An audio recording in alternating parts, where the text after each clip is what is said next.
The Secrets of Stargate is brought to you by the StarQuest Production Network and is made possible by our many generous patrons. If you'd like to support the podcast, please visit sqpn.com/give.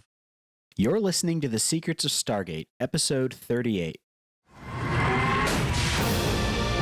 Janet West, Jackson has identified the seventh symbol. All right, here we go. We are about to try to make a connection. All we gotta do is bust out of here, commandeer the ship, and fly on home. Indeed. You say that a lot. I know that this could be dangerous. But this is our job, right? It's what we signed on to do. It was never about going home. It's about getting us to where we're going. Hi, I'm Jack Baruzzini, and you're listening to The Secrets of Stargate, where we talk about the hidden meanings and deeper layers found in the Stargate movies, TV series, and more. And joining me today are Father Cory Sticha. Hi, Father. Howdy, Jack. And Victor Lambs. Hey, Victor. Hi, Jack. Unfortunately, Lisa was not able to join us. And so today we are going to be discussing the 18th episode of Season 2, Serpent Song. The team responds to a mysterious message that gives a set of coordinates. They travel there and witness a death glider get shot down by some other death gliders. Who should be piloting it but everyone's favorite evil Goa'uld, a badly wounded Apophis. They bring him back to the SGC where he requests sanctuary. The team, especially Jack, would rather let him die, but Dr. Fraser does her best to care for his wounds. Apophis tells them that he is being pursued by Sokar, an ancient Goa'uld who once ruled Earth. The Tok'ra come through the gate and warn the SGC that Sokar will stop at nothing to track down Apophis and destroy him, and that he will destroy Earth too if he has to. The gate is activated by Sokar, who begins to bombard the Iris with a particle accelerator. As Apophis's condition worsens, his host's mind is able to reinsert itself at intervals. Eventually, Apophis succumbs to his wounds and dies. The team returns his body through the Stargate to stop Sokar's attack, only to have Martouf tell them that Sokar will revive Apophis with a sarcophagus and torture him indefinitely. What are your thoughts on this episode, Father? Oh, this is one I've always liked. You know, of course, it advances the story. It's one of those episodes that it exists to advance the storyline. That's the whole purpose of it. The overarching storyline. You know, there's no other real motive to it. You know, of course, we get to get our first real introduction of Sokar, and that and what's going on with Apophis, and of course, as you kind of hinted or you said in the summary that the Tok'ra says, oh yeah, they'll just resurrect him, which of course means Apophis really isn't dead yet. Right. Which means we'll see him again at some point. Yep. If there's not a body and they're not dead, but in this case, there's a body and they're not dead. There was a body and he's still not dead. Yep. What about you, Victor? Yeah, I really like this episode too. There's a lot going on here and a lot to like. And I think this is the first episode directed by Peter DeLuise, coming in, and he's a writer, director for the show, a creative consultant, and I think he gives Stargate from this point on a lot of its kind of like action flair and humor too. So it was really cool to see his name pop up in the director's chair there. But yeah, there's a lot going on here. Some really cool, action set pieces, or that's being maybe overstating it, but some really cool, camera moves and stuff. The very first one, of course, when Jack is walking backwards into the gate as they're being shot at by death gliders. Yeah, and so you get to see basically, instead of going forward through the gate, you pull back through the vortex effect, and you get to see like the shots coming at you into the gate and stuff. So it's a very very cool shot there. Mm-hmm. And by the way, we should mention Peter DeLuise. His last name might sound familiar, as in the great Dom DeLuise. He's his son. He's nice. Dom DeLuise's son. And Dom DeLuise is on SG-1 at some point, I believe, in an episode that Peter directs, if I'm not mistaken. Nice. That's awesome. That's correct. Yeah, and Peter's has a brother on the show as well. Yep. Oh, cool. Yeah, I really like I like the character moments in this episode the most. I feel like they did a lot to explore that. Especially the dynamic of Apophis, who's caused so much trouble for Earth and been so incredibly dangerous, coming to them in this weakened state and them having to help him out, and how hostile they are to that. And it was especially Daniel, for obvious reasons, because Apophis took his wife, and then Jack, who's got some latent anger issues, I feel like, in there. But I liked how they explored that with those characters. And I thought it was interesting that they did not really... There was no point in the episode where either Jack or Daniel had to like have a change of heart about Apophis. Like, I'm glad they did not kind of do it that way. It was kind of ordered change of heart of, basically, no, we will not kill him. Isn't that correct, Colonel? Right. General Hammond, of course, applying the Geneva Convention rules for prisoners of war for Apophis, even though Apophis wouldn't have done the same. Yeah. But it was just like, no, you will not drag him out back and shoot him. Sorry. Yeah. Yeah, and I do appreciate that each member of the SG team gets their crack at Apophis, Yeah. and they each have a different, approach, and just the look of like utter peace on Teal'c's face as he watches like Apophis, they're dying. It's just like he has like this very blissed out, serene, Oh, it's not even peace; it's zen, absolute satisfaction. Yeah. Yeah. The only one who isn't like straight up hostile to him is Sam for the most part, but then Dr. Fraser, who's just being 100% professional with the whole thing, which I like that they have her kind of be the opposite of the way the rest of the team was acting. Well, she's providing comfort care. She's trying if not to save his life, to at least keep him, relatively comfortable, with morphine and stuff like that. And then of course Teal'c's like, no, you're not going to do that. I love that scene where she's like, move out of the way, Teal'c. No. Yeah. Yeah. Let him suffer. Yeah, I really I liked there was no touchy-feely like reconciliation or something, which I feel like this was like a Next Generation episode. They kind of would have gone for something more maybe high-minded in terms of trying to do that with the characters, but this feels more realistic, and that's what I liked about that. I will say that the touchy-feely does come in with the host of Apophis, which they don't say his name, but this host that's been controlled by this Goa'uld for millennia, really. And just whenever he can come, and then Daniel can talk to him and reassure him and all that. I mean, I think that's played well. I think that's played very, very well. Yeah, that was absolutely. I keep forgetting his name, but the actor who plays Apophis, Peter Williams. He really is a good actor. I mean, he really is, and he plays that so well, where the two characters are completely different. Yeah, I really liked that. And just like how incredibly like heart-wrenching that is with the guy like who's been imprisoned in his own body for thousands of years, waking up in this state, and it was really like a very good emotional scene the way it was done. Absolutely.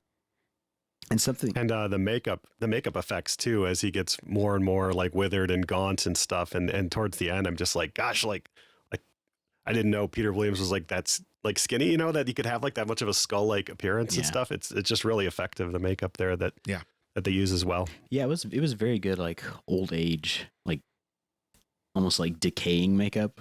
Like they did a good job with that. It wasn't how like sometimes you see it like that. The episode where Jack ages. Oh yeah, you didn't get that kind of effect.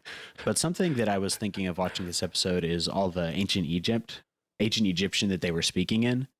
I think I sent you all the link to this, but it's really cool that the way we know a lot of how ancient Egyptian is pronounced, even though it's not a language that's been really spoken for a couple thousand years, is through the Coptic church in Egypt, because their language is essentially the modern day evolution of ancient Egyptian. And so when they were translating the Rosetta Stone, there's no vowels in the ancient Egyptian hieroglyphics, so they were able to figure out an approximation of what the vowel sounds would have been between the letters by using Coptic. And there was actually a Coptic priest who worked with Champollion when he was translating the Rosetta Stone. So I thought that was really cool. Yeah, it was very interesting. Of course, that's the official government line. That's what the government will tell you. The real reason is classified because of Cheyenne Mountain. Oh, I mean, it's just completely classified. Yeah. It's all from Abydos.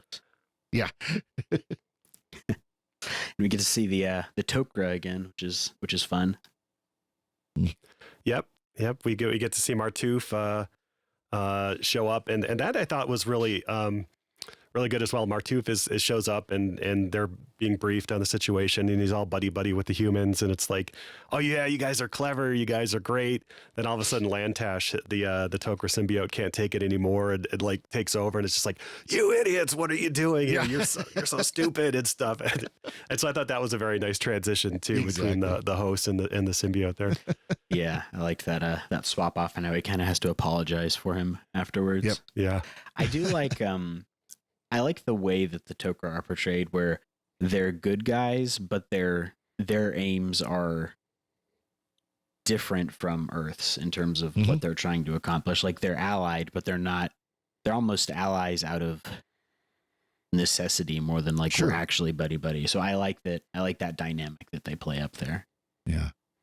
Well, we see that more and more with the Tok'ra. They definitely play at a different level where, SG-1 goes in there literally all guns blazing, and Tok'ra wants to be more undercover, behind the scenes, that kind of deal. Yeah, definitely a different strategy there with the espionage and playing the long game. It may take a couple centuries, but we'll bring the system lords down eventually. And yeah. SG-1, we'll just blow up his ships. Just put enough C4 in there, and that'll take care of it. Yep. I really like how they're shifting the power dynamics, though. I think that's cool to see that it's not like a He-Man cartoon where you have Skeletor get defeated at the end of every episode and then he comes back. I like that we're having consequences for the character's actions, where Apophis has now been weakened and the other Goa'uld are coming in and filling that power vacuum. And I like that it's showing, like, even though like you defeated your main enemy, but that's not the end of the line, and there's going to be other problems that arise from that. Well, that's kind of been a part of the series from the beginning, because of course in the movie they defeated Ra, and it's like, oh, did Ra come back? No, it's not Ra. It's another one. What do you mean there's another one? Oh, by the way, there's lots more out there that we're only just now finding out about, and they'll find out more. And so it really is one of the great things of this series is you see the galactic politics with the Goa'uld, how they shift back and forth depending on what SG-1 does to them, basically. Yeah, and just when, the humans think that they've figured out the limits of the Goa'uld capability, they start to bombard the Iris with a, particle accelerator that creates, holographic faces and stuff. And we learn some really cool things about the Goa'uld as well, that there was a time when the Unas and the humans existed as hosts together. Which that makes sense. That makes a lot of sense. Yeah. Yeah, I was definitely excited to hear more about the Unas, and I know we're going to see them more later on. But I like that idea of like these ancient primordial beings being like the first hosts, and I think that'll be cool to see more of. Yeah, because Sokar ruled in Memphis in Egypt, not Tennessee. Right. Maybe Elvis is a Goa'uld. Nah. That would explain a lot, yeah. Yeah. But and he had like his Unas guards there, so it's cool to see more of that tying into Earth's history. By the way, it wouldn't be Elvis, it'd be Keith Richards. I mean, the guy hasn't aged in 40 years. It's true. He's always looked rough. Yeah. He needs to get into a sarcophagus. Yeah. Who says he doesn't? Yeah. Yeah, exactly. True.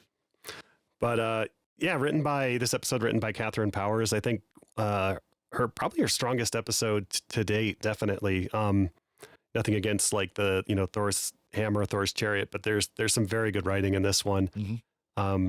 Jack kind of attacks postmodernism there, where Apophis lies dying, and Jack's like, I can't help you, that's between you and your God. And then noting the irony, it's like, oh, wait a minute, you are your God. Yeah, that's a problem. Yeah. So kind of an indictment of like postmodernity there. It's like, once you become your God, your own God, where do you turn for salvation? Yeah, I liked that a lot. And they did a good job with you get that ticking clock with them trying to overheat the Iris and melt through. But it's not like the main focus of the episode. It kind of serves as like a tension builder for the rest of the stuff that's happening with Apophis. And I liked so after when Daniel's finally able to communicate with the host. I like that, like, he goes through and he, like, everything he does to comfort him. Like, I really like that they, like, do the funeral for him and, you know, comfort him and all that. And I think that was really good. Exactly. Going back to the beginning of the episode, I love how when they bring Apophis through, and I think it was Jack said, Apophis, meet General Hammond. General Hammond, Apophis. And General Hammond says, we've met. Yeah. Going all the way back to the pilot episode, the first episode. Oh, that's right. Because General Hammond walks in just before Apophis jumps back through the gate. That's right. Yeah. That's right. We also get the president's input there where he gives the order to just let Apophis die. Mm-hmm. They don't really, like, I feel like they would have, I know they wanted to keep him, like, for strategic reasons, but it makes sense that under the duress they were, that they would kind of want to hasten that along. But I do like also that they do not directly kill him. I feel like that would have kind of undercut the morality of the characters there. Well, and that's the difference between outright euthanasia and just not withholding treatment, and talking from a Catholic standpoint of, if it's extraordinary care, such as keeping someone alive who's clearly just, it's within their last days or weeks, you don't have to go to extraordinary means. You can just not have those treatments and just allow the person to die naturally. It's different to say, well, they could live for 2-3 years, but if we give them this injection, that we could just take care of it now. Mm-hmm. Yeah, we're not quite to SG universe yet, where they probably Dr. Rush or something would have, straight up and murdered him or something, but that's a much different show. Oh yeah, we'll get there eventually. That was when you moved into like the post Battlestar Galactica. Everything is morally gray and everyone is different shades of tortured, and I'm glad we're not really seeing that here. Mm-hmm. I think they're doing it in a much more realistic way, like the way the characters are expressing their antipathy and kind of their pleasure at seeing Apophis like in pain, but you don't get anything that's like makes you feel really skeezy about the characters. Yeah, and Daniel like flexing the knowledge of Apophis's son, like not the most smart tactical move, probably. Yeah, that's what I was thinking. So he goes and he talks to Apophis, and his end goal is to find out where Share is, and they go back and forth, and Apophis refuses to call her Share. He just calls her cannot remember the Amonet. Yeah. And I liked that. I think like Daniel Teal'c obviously has a lot of justified rage at Apophis, but I think that the way Daniel handled that was interesting to see. But yeah, revealing that where Apophis's son is a terrible idea. Well, of course, as far as they knew that he wasn't going to have any chance to do anything about it. So, yeah. Oh well. But then again, Daniel has often shown that when it comes to Share, the brain shuts off. Yeah. Let's just be honest. Yeah. He doesn't think through his actions. No. He's kind of like Teal'c, except for, where Teal'c was more reserved and just enjoying watching Apophis die. Daniel wanted to rub it in his face. Yeah. Though we do get a bit of gloating from Teal'c where he talks about how this day is going to be a high holiday for the Goa'uld now, or the Jaffa, now that they're free from Apophis and all that. But he does it in a very calm, restrained way where you can see that he just has like this cathartic experience. Well, he says that, and then he also says, just as you have used the Jaffa as slaves, now the Jaffa will use you as slaves. Yeah. Yeah. That was kind of dark. It's like, wait a minute, you need our Goa'uld because we got to take that larva, Goa'uld out of you. And he's like, no, we'll just get it. We'll just chuck the old one in when it gets old enough and put a new one in. And yep, we're good. Yeah. Definitely ties back to that scene where they just shoot the tank full of the larval Goa'uld and let them spill all over the floor. Mm-hmm. It always kind of rubbed me the wrong way in terms of destroying the innocent Goa'uld for no real reason. Well, they explain that by saying that they aren't innocent. Like every Goa'uld is born with a genetic memory of every Goa'uld that's come before it, so they're literally like born evil. I guess, but they haven't directly committed any actions. They just have the memories. So again, Daniel not thinking, just acting. True. Yeah. Yeah. But yeah, so we I like that device that the Tok'ra give them at the end, because it looks like the Tolan. the Tolan multi-phasic communicator, I think is what they called it. It looks like a controller for like a speak and spell, or like one of those old, like, what's that, the game where you hit the different colors? Simon, Simon, like, yeah. that's the vibe I got from it. Yeah, the Tolan are, they have like this amazing technology that's like light years beyond anything they have on Earth, but it all looks like, it was made by Mattel in 1977. Yeah. Well, and there's kind of the Tok'ra kind of rubbed it in the human's face of, oh yes, we're friends with the Tolan, and they share with us, and of course the humans are going, yeah, we're supposed to be friends with the Tolan, and they don't want anything to do with us. Yeah. Extremely condescending to us. Yeah. We get some really good Siler scenes in this episode too. Oh yeah, with the liquid nitrogen cooling down the iris before it overheats. Yeah. And and it's like blisteringly hot. The iris is like incredibly hot, and then they open and close it, and I'm like, wouldn't that just make that metal has to be so brittle, being so it is so hot like that? It's tritium titanium, so I mean, it's you got the unobtainium from the spirit planet, so it should be okay. Yeah. But I was wondering. Yeah, about we get that. Apparently, you might want to let it cool off for just a little bit before you. I mean, let's be honest. If you really think about the practicality of the iris, it doesn't work the way you think it works. Yeah. Yeah, it disappears into nothing. So I think it's just one of those hand wavy pieces of technology you just got to go with. Well, not just does it disappear, but when it comes out and then it overlaps in a way that it like does two layers. Yeah. It just visually does not make any sense, but it looks cool. It looks cool, and that's the important point. Yeah. Yeah. But I guess there's no way to shut off a Stargate because it can always be powered remotely, but I feel like they should figure out some way to do that. I mean, yeah. And this whole thing of like, enemies spamming the Stargate and causing problems that way, that comes up a lot. Obviously, we got it at the end of the previous season on the alternate Earth where, the Goa'uld were doing that, and they had to get the window to send a message through, but it comes up in Atlantis quite a bit. And we've got yet another time where Sam figures out how to speed up the dialer, even though we don't ever see that again. Until the next time she needs to figure out how to speed up the dialer. Yeah, we do get the whole 38-minute window they have. So I guess this is essentially just like a denial of service attack on their gate. Yes, it is. Yep. Oh, yep. Yeah. Seems like by now they'd know like the gate address that requires like the least amount of movement of the wheels. Like they would have an address where like the symbols are very close to each other, so that they could just go like blip blip blip blip instead of letting it spin like 3/4 of the way around to get to the next symbol. You mean kind of like why, was it New York's area code was 212 and Chicago's is 312 because the big cities got the quicker dials on the rotary dials. Yeah, like that. They could just dial the gate. Well, I guess they don't know where it is, but they could dial the Area 51 gate. That would be well. closer. That would use like Earth's address, though.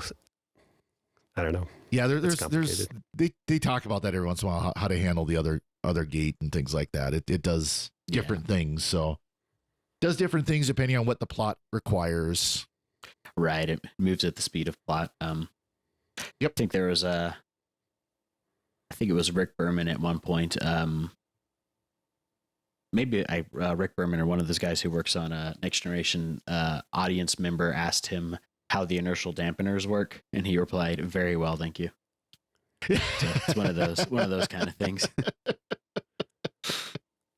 So, but yeah, this is a good episode. I like that it's moving the plot forward and it's doing interesting things to change the status quo, and we're not just left with a static, purely episodic story. And it really finds the balance between Planet of the Week and then also tying into the overall mythology. And I feel like this is kind of like my sweet spot for these kind of things. Like, I don't like how heavily serialized TV is nowadays. Right. Like, I feel like this, or like the X-Files or Deep Space Nine, the way they were able to have a larger mythology, but also not have it be like 15 episodes about one single plot. Like it keeps it fresh. So I feel like Absolutely. I wish TV would kind of move back in that direction. Yeah, and like I said, it was really encouraging to see Peter DeLuise's name in the credits, and going through like the rest of the Stargate shows. Whenever you see his name pop up, you know you're in for a good time. Nice.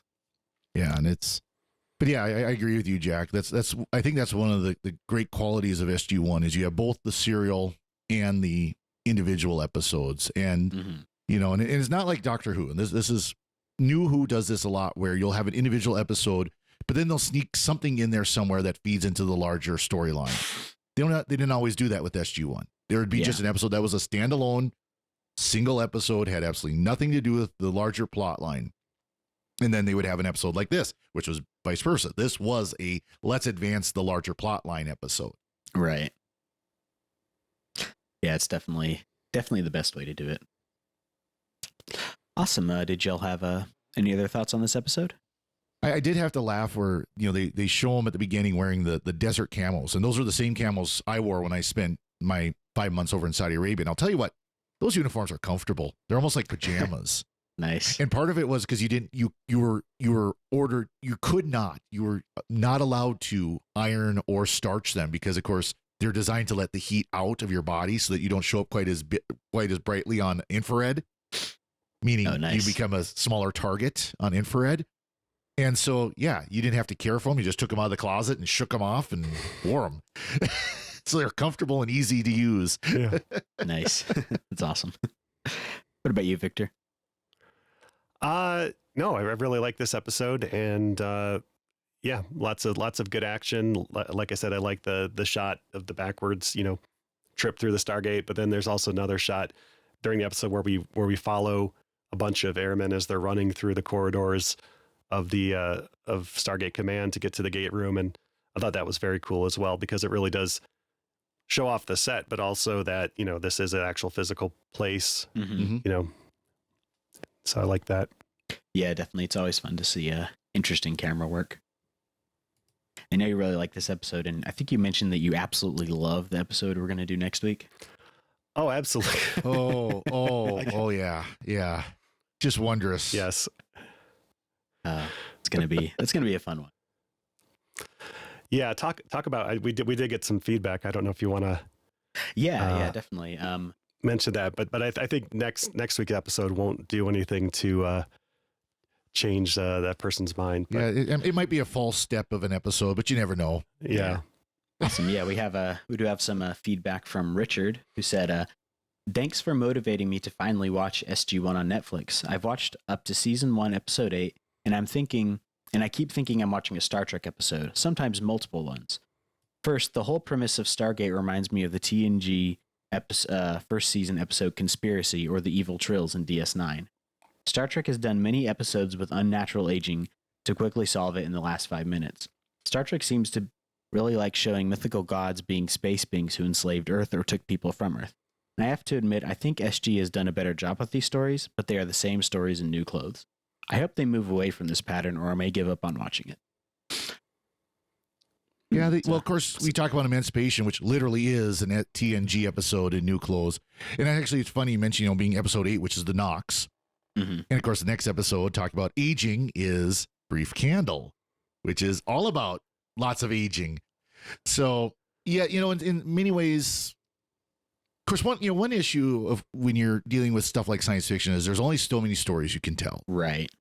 You know, and so many TNG episodes were redressed Twilight Zone or TOS episodes, or, you know, so I mean, in TNG or SG1 does, as I'm sure you've seen now, Jack, it does kind of get off on its own path more and more as we go along. But yeah, there definitely were plot lines that were absolutely borrowed from, you know, Star Trek and other science fiction stories. And I will say, having watching it through the first time, and I'm a huge Star Trek fan, like that's my number one favorite show, and I definitely agree that like the first half of the first season feels very, very it's very reminiscent of Star Trek, but mostly it just feels like your standard like 90s science fiction TV show, and the show really starts finding its voice, I feel like, in the second half of the first season, and it really improves from there. And I would definitely say to Richard that it's worth sticking with. Yeah, they start to do a lot more world building that gives it its own distinct universe, but also they also find the show has a very distinct tone, which is, a good mix of action, humor, science fiction, that, and fun. That's really unique to the show. So definitely stick with it. And, hopefully you come to love it as much as we do. Yeah, definitely. Yeah. I will say also something that differentiates it, especially from TNG, is that it doesn't try to preach at you the way Star Trek can sometimes. And so I appreciate that, like, it's first and foremost, it's telling a story, and it's meant to be an interesting, entertaining story, and it's not trying to ham-fistedly fit an allegory into a sci-fi TV show. Exactly. So I like that about it. And one other, I was just thinking this, one other difference from like it's a Star Trek is, by and large, the technology in Star Trek episodes stays about the same. Right. There's no real change in the Enterprise D from the first episode of TNG to the last episode of TNG. Of course, other than plot developments or whatever. Yeah. One thing, and I hope you've kind of noticed this, Jack, is they're starting to bring the technology into the SG-1, where the human technology is advancing by how far, and of course it goes much further as the series goes along. So that's a big difference. Is you do see progression and advancement in human technology based off of this, what's been going on. And I think, like I was mentioning earlier, you also see like the galactic status quo changing more than you do in Star Trek. Like obviously Deep Space Nine really does a lot with that, and that's why I think Deep Space Nine is probably the best Star Trek series. But this show does not feel as static as TNG did. Absolutely. So, yeah, but we really appreciate the feedback, and we're glad you're enjoying the podcast, and we hope that you stick with us and stick with Stargate. Absolutely. Awesome. And before we go, we'd like to take a moment to thank our patrons who make it possible for us to create the Secrets of Stargate, including Michael P., Billy H., Robert S., Michael F., Lisa R. Their generous donations at sqpn.com/give make it possible for us to continue the Secrets of Stargate and all the shows at StarQuest. You can join them by visiting sqpn.com/give. And be sure to follow the show on Apple Podcasts, Google Play, Stitcher, TuneIn, Spotify, iHeartRadio, or on the SQPN YouTube channel. To find previous episodes of Secrets of Stargate and to send feedback, please visit sqpn.com/Stargate. You can email us at stargate@sqpn.com or follow StarQuest on social media at facebook.com/StarQuestMedia or on Twitter at SQPN. You can also join the StarQuest Fan Club mailing list by texting StarQuest to 66866. Send StarQuest to 66866. And we'll be back next time when we'll be discussing the next episode of SG-1. It's Victor's favorite, One False Step. No. No. Until then, Father Cory, thank you for joining me and sharing the secrets of Stargate. Thank you, Jack. And Victor Lambs, thank you as well. Thanks, Jack, and pour it on, Sergeant. It's getting hot in here. Once again, I'm Jack Baruzzini. Thank you for listening to The Secrets of Stargate on StarQuest. Anyway, I'm sorry, but that just happens to be how I feel about it. What do you think?